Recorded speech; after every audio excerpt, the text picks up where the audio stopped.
Évidemment, nous, on fait un tri aussi parce qu'on a vu tellement de projets échouer, parce qu'en fait, la personne est toute seule et le projet n'est pas assez mature.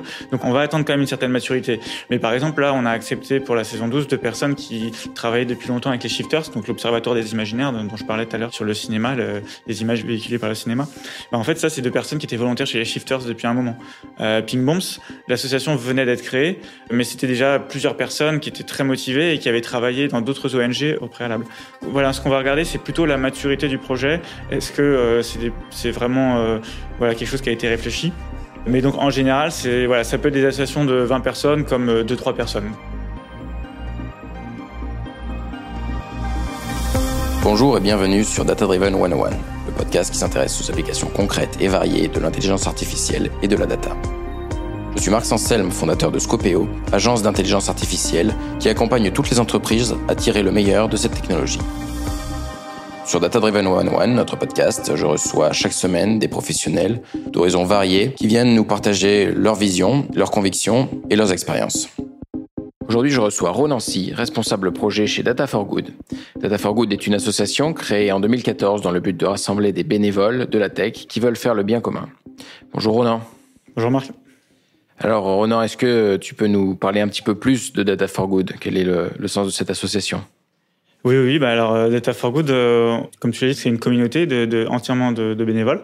Et en fait, pour aider les associations, on va organiser plusieurs temps forts pendant la saison. Donc il y a un temps fort qui commence maintenant en janvier, qui dure 3 mois. Ce temps fort, on appelle ça les saisons. Donc là, cette année, on vient de finir la semaine dernière la saison 12 de Data for Good. Et donc pendant 3 mois, un peu plus de 3 mois, on va en fait accompagner avec la communauté des associations qui ont des problématiques techniques. Alors avant, on parlait de problématiques data. En fait, en pratique, maintenant, on s'est rendu compte qu'il y avait toujours besoin d'avoir toute une panoplie de métiers qui va aussi bien de l'infra jusqu'à la data vis, voire le produit. Donc, c'est vraiment très tech. Donc, pendant cette saison, on va accompagner une dizaine d'associations. On essaye d'être très orienté sur l'impact, sur ce qu'on peut vraiment apporter à l'association pendant 3 mois, parce qu'on se doute bien qu'avec des bénévoles qui vont travailler 2, 3, 4 heures par semaine, on peut pas créer un nouveau Google. Donc voilà, on essaie vraiment de se concentrer sur l'impact, sur ce qu'on peut faire en 3 mois avec des bénévoles. En dehors de cette période de 3 mois, on va pouvoir accompagner aussi des associations sur du plus long terme, en fait, parce que les bénévoles, sur 3 mois, ils vont être très concentrés. On va avoir un peu le climax de la saison à la fin. On va pouvoir mettre en production un petit POC. On fait très peu de production, mais je pourrais peut-être en parler plus tard. Mais en fait, il y a des associations qui n'ont pas ce besoin-là, qui ont des choses très impactantes, mais qui peuvent durer 1 an, 2 ans. Donc là, on appelle ça le hors-saison. Donc avec des bénévoles plus investis sur le long terme, on va créer une petite communauté. Alors sur un projet, en général, il faut compter entre 5 à 10 bénévoles très actifs, quoi. Au-delà, de toute façon, ça devient compliqué à gérer pour une association. Et puis après, nous, pour la communauté aussi de bénévoles, on essaie aussi de faire de la formation, pour les associations aussi, mais pour la communauté, on essaie de faire pas mal de formations, d'onboarding sur des nouvelles technologies, etc. Et nous, sur notre volonté propre, on va aussi faire un peu de plaidoyer, c'est-à-dire mettre en avant les associations qui nous ont plu, qui ont eu un fort impact. Donc pareil, ça, je pense que j'aurai l'occasion de donner quelques exemples. Ok. C'est quelle taille votre association, du coup? Alors, quand on lance une saison, on a 200 à 300 bénévoles qui vont s'impliquer dans la saison. Ouais. Mais l'équipe organisatrice, celle qui va vraiment gérer les temps forts, gérer les événements, etc., c'est entre 15 et 20 personnes. En fait, tous les ans, le turnover, il est très, très fort. Tous les ans, on va être obligé de retrouver 5 à 10 personnes qui vont se réimpliquer dans l'équipe organisatrice pour pouvoir nous aider à faire de la documentation sur Notion, organiser les événements, préparer les projets, spécifier les projets avant la saison. Enfin, avant même la saison, en janvier, il y a beaucoup, beaucoup de travail. En fait, nous, quand on est dans l'équipe orga, on va commencer en septembre, on va finir souvent mai, juin, parce qu'il y a toujours des choses de fond à faire, quoi. Alors, quels sont les enjeux sociétaux liés à la data? Est-ce que tu peux nous structurer un peu cette pensée? Vaste sujet. Alors, les enjeux sociétaux, tous les enjeux sociétaux, on peut retrouver la data dedans, parce que la data, c'est en fait une modélisation, une formalisation des problèmes qu'on a. Donc, dans n'importe quel enjeu, dans quelle problématique sociétale, on va pouvoir retrouver de la data. Alors, en plus, ça dépend beaucoup du contexte, évidemment. Quand Trump s'est fait élire, il y a eu énormément de projets sur les fake news. Il y a 10 ans, j'exagère, il y a 5 ans, on avait beaucoup de projets sur l'écologie, mais au niveau du CO2, le calcul de CO2, l'atelier d'automne notamment, passé par Data for Good. Et là, maintenant, on est plus sur pas mal de biodiversité. On a aussi beaucoup de choses autour de la vie publique, comment mieux appréhender les lois du Parlement européen, des choses comme ça. Alors, Là, je parle aussi de projets qu'on nous envoie. On va pas tout accepter, 10 projets par saison, on peut pas tout accepter. Mais voilà, on a vraiment beaucoup de choses autour de l'écologie. Maintenant, on sait que, comme je disais, tous les pans de la société peuvent avoir des enjeux data. Et nous, ce qu'on a remarqué en interne, c'est qu'on avait beaucoup de mal à lancer des enjeux liés en fait aux problématiques sociales. Typiquement la pauvreté. Là, cette année, on en a un sur les 10 et c'est le seul qui a postulé sur une cartographie en fait, des camps de SDF et des migrants à Paris pour pouvoir mieux organiser toutes les associations. C'est donc une asso qui centralise le besoin, qui vont faire des dons, etc. Et en fait, sur les problématiques sociétales, on a du mal à savoir encore si est-ce que c'est trop terrain? Est-ce qu'ils ont déjà trop de maturité pour faire appel à nous? Ou est-ce que c'est totalement l'inverse? Et on pense que c'est trop... qu'ils n'ont pas assez de connaissances sur la partie data. Et c'est pour ça qu'on va essayer de prendre contact avec des membres de l'ESS, de l'économie sociale et solidaire, pour diffuser, on va dire, la bonne parole et pour pouvoir lancer de plus en plus de projets de ce type-là, quoi. Ok.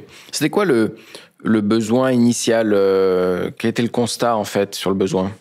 Alors, la catchphrase un peu de l'association depuis 9 ans, c'est de dire qu'il y a un ingénieur chez Facebook qui avait dit « Les esprits les plus intelligents de ma génération sont juste en train de passer leur temps à faire que les gens cliquent sur des publicités ».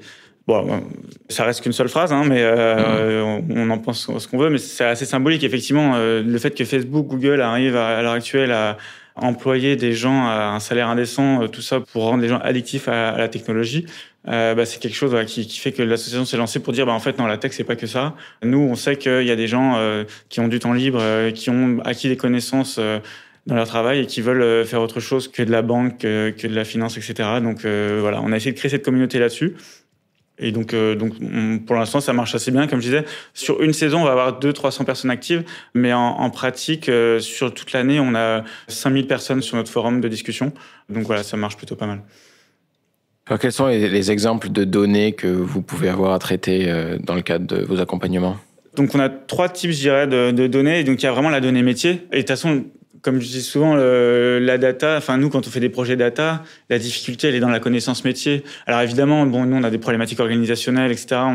On n'est pas à plein temps, donc on est ralenti par certaines choses, mais la vraie difficulté, c'est dans la connaissance métier. Et donc cette data-là, ça va être, par exemple, on a accompagné le projet Tax Observatory, c'était de la donnée financière, c'était pour pouvoir lutter contre la fraude fiscale. Donc on avait des PDF à parser de données financières. Pour l'association Bloom, on avait des données qui s'appellent AIS, c'est des données de position de bateau pour lutter contre la surpêche. Donc ça, c'est des données assez spécifiques qu'il faut réussir à appréhender pour pouvoir bien commencer le projet. Dans la donnée métier, on a donc la donnée qui appartient déjà à l'association. Ça, c'est assez rare. C'est souvent quand même de la donnée à scraper. Donc, les PDF, on va les récupérer sur Internet. L'AIS, comme je disais, les positions de bateau, on va les récupérer sur des API. Et puis, des fois, on a des associations qui vont faire des analyses sur Internet. Donc, par exemple, on a eu une association qui va créer toute une analyse sur l'imaginaire des gens via le cinéma. Comment le cinéma va diffuser des valeurs qui ne sont pas écologiques, par exemple, pour le dire simplement. Par exemple, une personne qui prend l'avion 3 fois ou 10 fois dans un film qui dure 3 jours, c'est, en termes écologiques, c'est une catastrophe. Donc, ils ont fait une analyse et ils ont dû scraper la donnée sur Internet des films. Donc, je crois que c'est IMDb, il y a aussi Wiki... je sais plus, Wikicinéma, je sais plus comment s'appelle le site, mais voilà, on peut trouver aussi pas mal de données open source comme ça. Donc, comme je disais, après, il y a de la donnée un peu plus... qui appartient à l'association, donc Papyronier en fait a des contrats avec les SDS. Alors je me souviens plus exactement ce que ça veut dire, mais c'est en gros les pompiers qui vont leur envoyer Papyronier qui lutte contre les feux de forêt. Donc ils vont recevoir de la donnée de caméras qui sont installées sur, c'est leurs propres caméras, qui vont installer dans des parcs forestiers. Ils vont récolter les images et ils vont lancer des algos de machine learning dessus. Pour détecter les feux de forêt dès le début. Voilà, c'est exactement ça, pour détecter le feu de forêt via la fumée dès le début du feu, quoi. Donc voilà, je crois que c'est à peu près tout. Ouais, c'est très varié. Plein de choses très différentes. Ouais. Et alors, les missions que vous faites d'accompagnement pour ces associations, on va dire les quelques missions types, c'est quoi? Alors, si on prend d'un point de vue technique, comme je disais, la data est très variée, mais les missions tech aussi sont très variées. C'est-à-dire qu'on va pouvoir faire de la data vise, du storytelling aussi avec des spécifications, etc. On va faire aussi de l'infrastructure parce qu'il faut aider les associations à migrer sur leur propre cloud. Ça peut être de l'ETL, pour pouvoir modifier la data, la remettre dans les bases de données, donc gestion de bases de données, gestion cloud avec du S3 sur Scaleway au hasard. Donc c'est très varié. Donc du développement forcément, essentiellement du Python. Hein, ça c'est parce que la communauté de bénévoles fait qu'on peut pas lancer n'importe quel projet en Java par exemple. Là, la semaine dernière, il y avait une personne de l'association Interop qui travaille avec les hôpitaux qui avait commencé un peu son pitch de fin de saison en disant nous on travaille qu'en R, on a vite compris que ce serait pas possible, donc on a dû créer un pont pour pouvoir lire le Python avec leur outil en R. Donc ça c'est assez symbolique, on est aussi un peu restreint par la communauté. Oui. Donc voilà, c'est très varié. Et là, c'est que les aspects techniques. Après, les missions en soi, c'est pas le technique en fait. C'est quel est l'impact qu'on veut avoir. Donc, si en fait on fait de la data vis, pourquoi est-ce qu'on fait de la data vis ? Par exemple, là, le projet Ping Bombs. Pourquoi Ping Bombs ? Parce que c'est en fait pour vulgariser les méfaits de l'exploitation industrielle de saumon.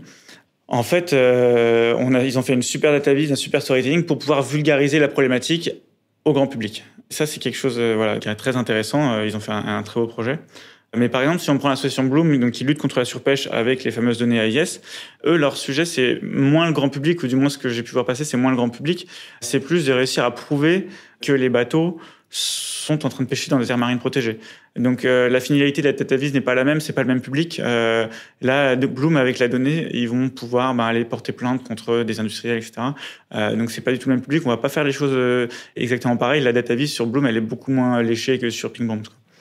Il y a aussi, en termes de mission, il y a pas mal d'organisations internes. Je parlais d'Utopia 56, les camps de migrants. C'est beaucoup de l'organisation interne. Mais ça, après, là, je parle de Data for Good, mais en fait, c'est quelque chose qu'on va aussi beaucoup retrouver en général dans l'ESS et même dans le privé. Je veux dire, pourquoi on utilise la donnée ? C'est pour faire des KPI, pour les objectifs. Tout ça, c'est de l'organisation interne.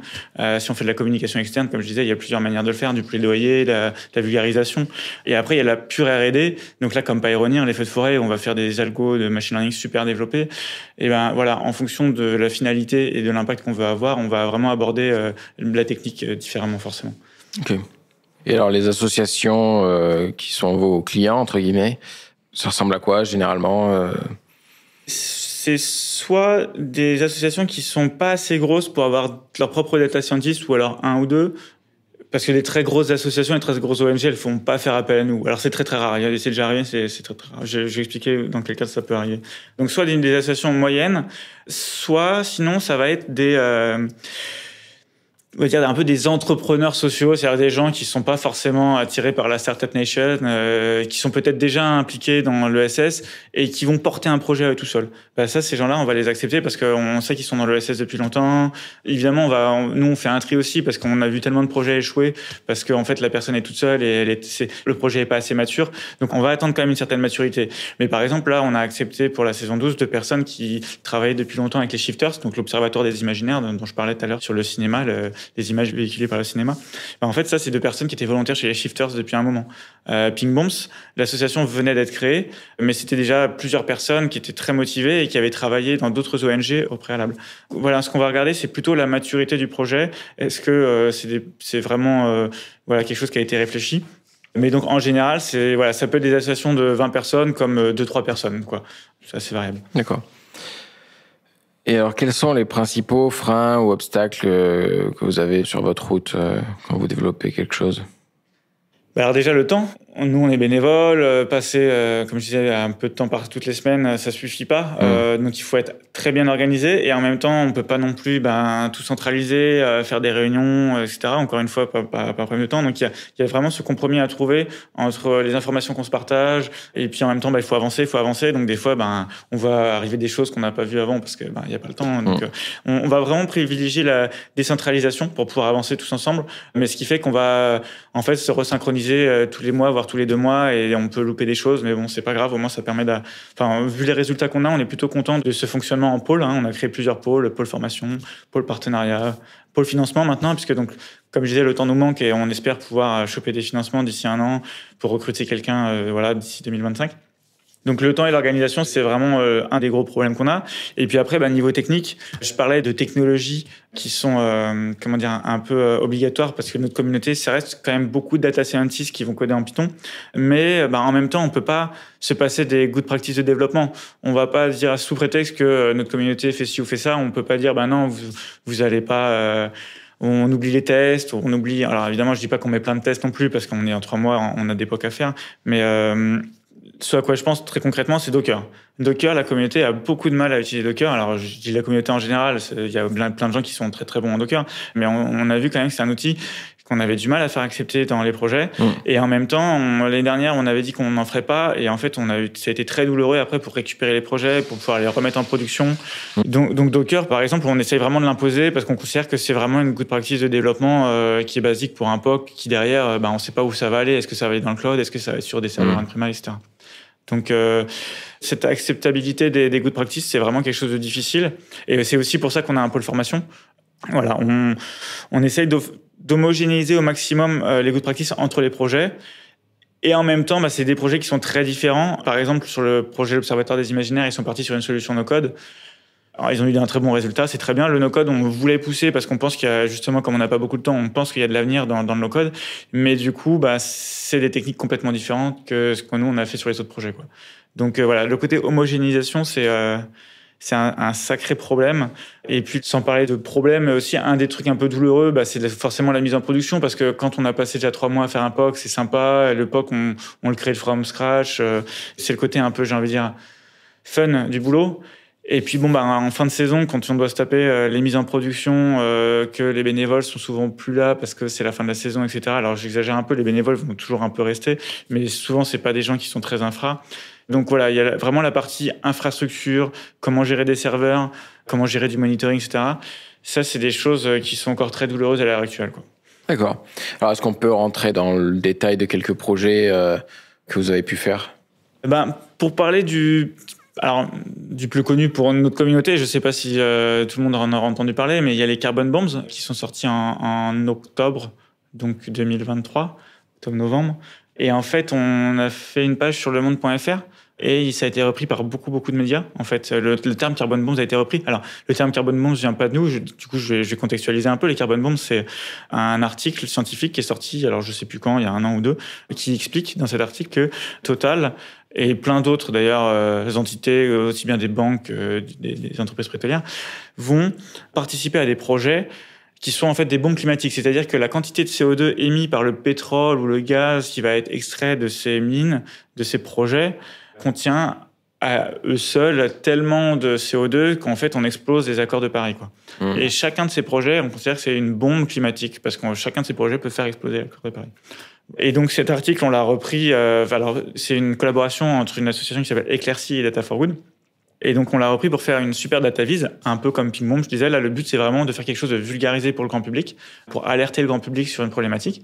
Et en fait, il y a eu une commission d'enquête au Sénat qui a été lancée sur les activités de Total. Et en fait, donc Data for Good a été appelé pour témoigner à cette commission d'enquête.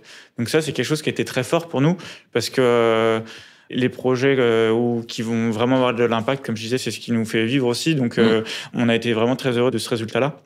Après, j'ai déjà parlé de Bloom plusieurs fois, mais pour nous, c'est un très, très gros projet. Ça fait 1 an et demi, donc on a fait 1 an d'hors-saison et 3 mois de saison. Et ils ont réussi à créer un bel outil qui leur a permis, donc, comme je disais, de porter plainte contre des industriels qui faisaient de la surpêche. Après, il y a l'atelier 2 tonnes qui est assez reconnu, je crois, maintenant, qui permet, donc c'est un serious game, qui permet donc, encore une fois, de vulgariser la consommation de CO2 de tout un chacun, en fonction de vos activités quotidiennes, de vos vacances, etc. Donc, qui a été joué plusieurs dizaines de milliers de fois. Tu nous as parlé de DataVis avant, et sur Bloom, c'était quoi votre impact? Donc nous, ce qu'on a fait sur Bloom, c'est que déjà au début, eux avaient la connaissance métier de la problématique, etc., mais ils ne savaient pas trop comment récupérer la donnée. Il y a des outils payants qui existent d'ailleurs, mais ils connaissaient pas tout. En fait, il y a vraiment une côté spécification technique, on va dire. D'où vient la data? Est-ce que c'est du scrapping? Alors au début, on est parti sur le scrapping. Ensuite, on s'est rendu compte que le scrapping, c'était très douloureux. Et en plus, il y avait un outil qu'ils connaissaient pas, qu'on a réussi à trouver nous sur Internet en creusant un peu, qui était beaucoup moins cher, qui s'appelle Spire. En l'occurrence, c'est une API payante pour récupérer des données AIS. Donc, on avait implémenté les deux en parallèle, le scrapping plus les call API. Et au final, Spire faisait très bien le boulot. Et donc, on a mis les données dans une base de données sur notre Scaleway à nous. Et finalement, on a migré cette base de données sur leur infrastructure cloud à eux, à Bloom, tout en les aidant à faire la migration parce que, alors, à l'époque, ils n'avaient pas encore les connaissances. En fait, là aussi, on a été contents. Alors, Peut-être qu'ils avaient déjà ça en tête depuis le début, mais ils ont fini par recruter quelqu'un en interne parce que le projet a eu de l'impact pour eux en interne. Ils se sont rendus compte vraiment de l'utilité du projet. Et donc ça, c'est un signe fort aussi. C'est que quand une association a été convaincue par la saison ou leur saison et qu'elle recrute en interne, ça veut dire qu'on a vraiment réussi notre boulot parce qu'ils veulent maintenir le projet en interne. AIS, ça veut dire quoi? Données AIS? J'ai plus le terme en tête. C'est des données de pêche? C'est les données de position de bateau. C'est les positions de bateau. C'est obligatoire pour un bateau de renvoyer les données de position via ce fameux capteur AIS. Et donc, on peut les récupérer en payant. Mais bien sûr, les bateaux vont tricher un peu. Quand ils vont pêcher dans des zones, dans des aires marines protégées, ils vont souvent éteindre leur capteur. Donc ça, c'est un des trucs qu'on y réfléchit depuis un bon moment. Comment est-ce qu'on pourrait pas créer un algorithme qui pourrait dire, OK, il a éteint avant d'arriver dans la zone, il est resté tant de temps, il est ressorti à ce moment-là. On sait que c'est la saison de la pêche. Voilà. Donc, comment on fait? Alors, il se trouve que, alors, c'est rigolo. Tout à l'heure, je parlais de Google et Facebook, mais là, il se trouve que Google a soutenu un projet qui fait exactement ça, qui est open source. On va pas s'amuser à refaire ce qui a déjà été fait. Mais donc, si on continue à les accompagner, on se disait que peut-être, d'ici 1 an ou 2, on pourrait reprendre cet algo pour l'utiliser chez Bloom, quoi. Ok, d'accord. Ouais, donc l'idée, c'est d'utiliser la donnée de position de bateau pour lever l'alerte sur une potentielle surpêche. Et ensuite, c'est des contrôles réels qui vont faire la fin du travail. Ouais, c'est ça. Alors, je suis peut-être allé un peu vite, mais j'ai voulu simplifier le problème. En fait, en France, il y a un autre problème qui est législatif, c'est que, en fait, dans les aires marines protégées, on a le droit de pêcher. Ce qui est pas... Il y a des législations, ou du moins des normes un peu mondiales, qui existent et qui disent que ça ne devrait pas être le cas. Une zone marine protégée, ça devrait être une zone où on n'a pas le droit de pêcher de manière industrielle. Ça, Bloom fait bien la différence entre la pêche artisanale et la pêche industrielle. L'association est très soutenue par les pêcheurs qui sont souvent mangés par les gros industriels. Et donc, en fait, on parle de surpêche et pas de pêche interdite, hélas, parce que la pêche n'est pas interdite en France. À l'heure actuelle, les aires marines strictement protégées, je sais plus exactement quel est le terme, mais les aires marines dans lesquelles on n'a pas le droit de pêcher, ça ne représente que 0,3% des aires françaises, alors que notre cher président avait promis que 30% des zones françaises seraient protégées d'ici 2025.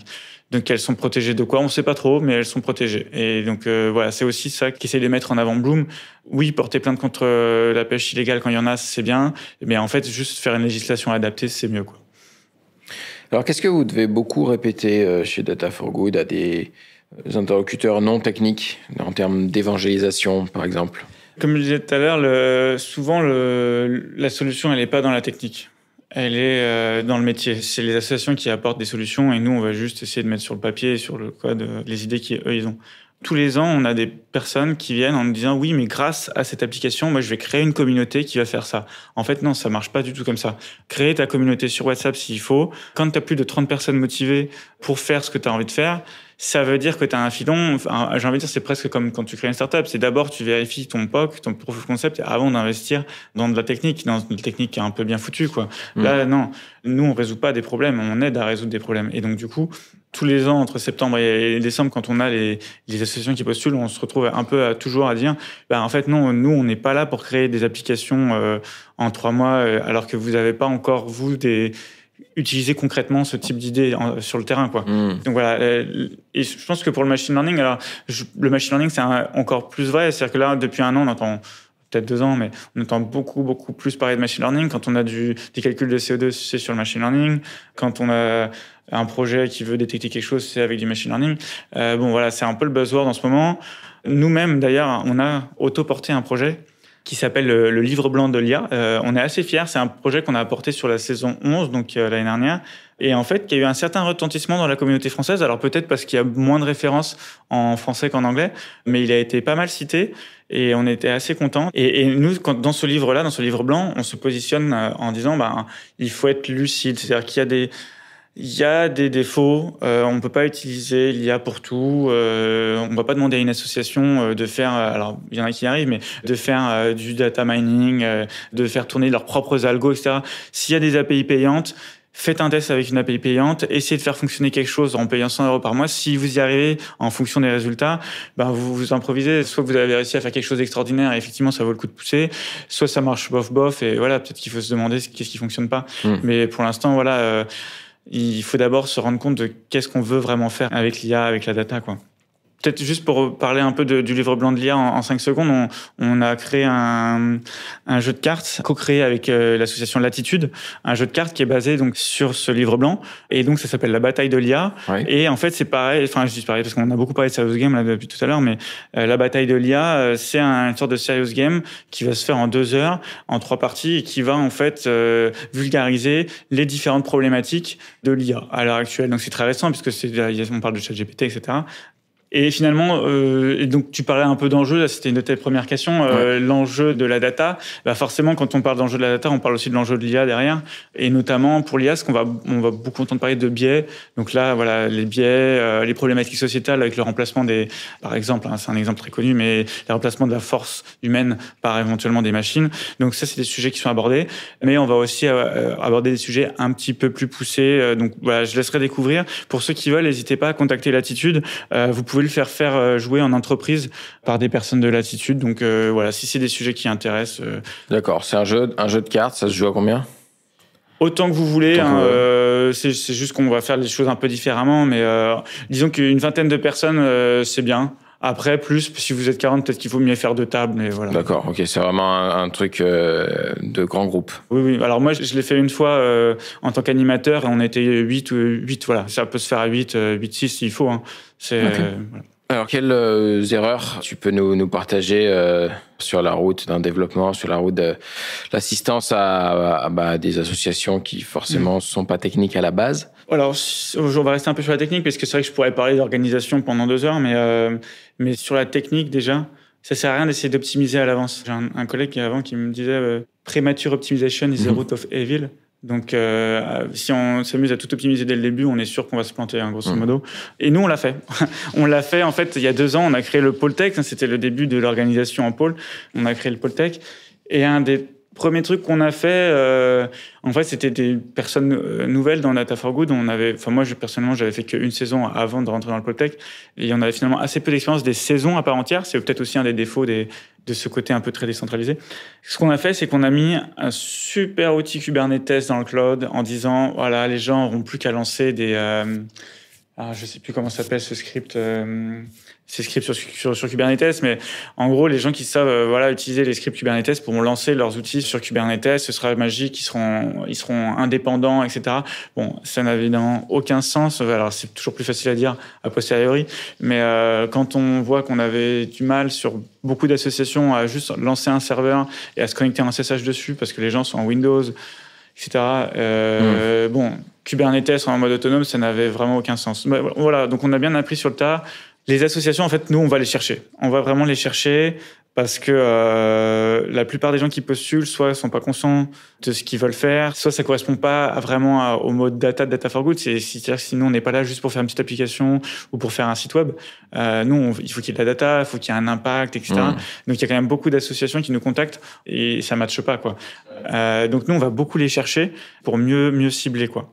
Ensuite, sur les erreurs techniques, c'est toujours aller au plus simple, j'ai envie de dire. Alors, c'est un peu comme premature optimization, mais même sans parler d'optimisation, c'est comment faire. En fait, nous, on a eu un débat cette année sur quel outil on utilise pour faire la data vise. En fait, dans la plupart des cas, un Streamlit, ça suffit. Alors, pour ceux qui connaissent Streamlit, c'est un outil qui permet, en Python, de lancer une interface graphique avec des boutons, des interactions, afficher des graphes Plotly. Donc, Plotly, c'est une librairie Python qui permet de faire des graphes. C'est bien foutu. Il y a d'autres librairies qui font ça. Dash, qui est légèrement plus compliqué. En fait, c'est ça aussi qui est un vrai problème à l'heure actuelle, c'est qu'il y a 150 librairies pour chaque problème, pour chaque fonction. Et donc, bref, Streamlit a plusieurs compétiteurs. Et en fait, on a passé, je crois, au moins 3 semaines dans chaque projet, c'était le même débat dans chaque projet, à discuter, mais est-ce qu'on part sur du React? Est-ce qu'on part sur d'autres outils qui sont basés sur du SQL? Est-ce qu'on part sur du Python? En fait, nous, on est là pour faire des POC. On est là pour faire des POC, pour convaincre des gens à un moment donné et faire quelque chose d'hyper beau. C'est pas souvent le cas. J'ai parlé de Ping Bombs tout à l'heure. C'est quand même un cas particulier. Sur les 10 projets, il y en a peut-être que 2 ou 3 qui ont vraiment besoin d'avoir une interface très très belle. Et dans ce cas-là, oui, faites du React. Mais sinon, si vous avez juste besoin de convaincre en interne, j'ai pas parlé de Zéro Déchet Sauvage, mais par exemple, Zéro Déchet Sauvage, c'est une association qui a besoin de créer une data vise qui montre l'état de déchets qui ont été déposés dans des zones non adaptées, donc des parkings, des parcs naturels, des plages, etc.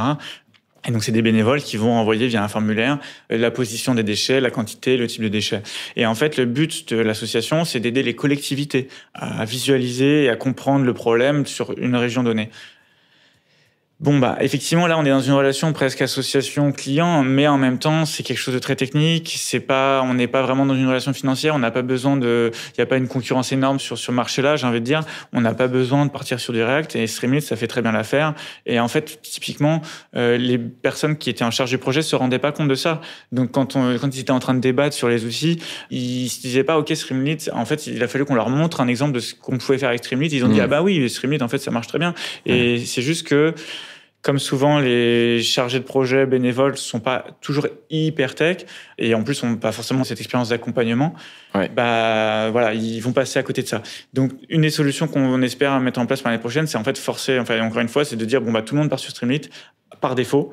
Et c'est seulement nous, si on voit que, en fait, non, ça fait pas le boulot parce que vous devez convaincre telle ou telle personne, ou ça doit vraiment être joli, passer sur autre chose. Donc, Donc voilà, j'ai parlé de pas mal de choses, mais ce côté technophile de la communauté où chacun, dans chaque projet, va essayer de mettre en avant des technos différents qui sont pas toujours adaptés.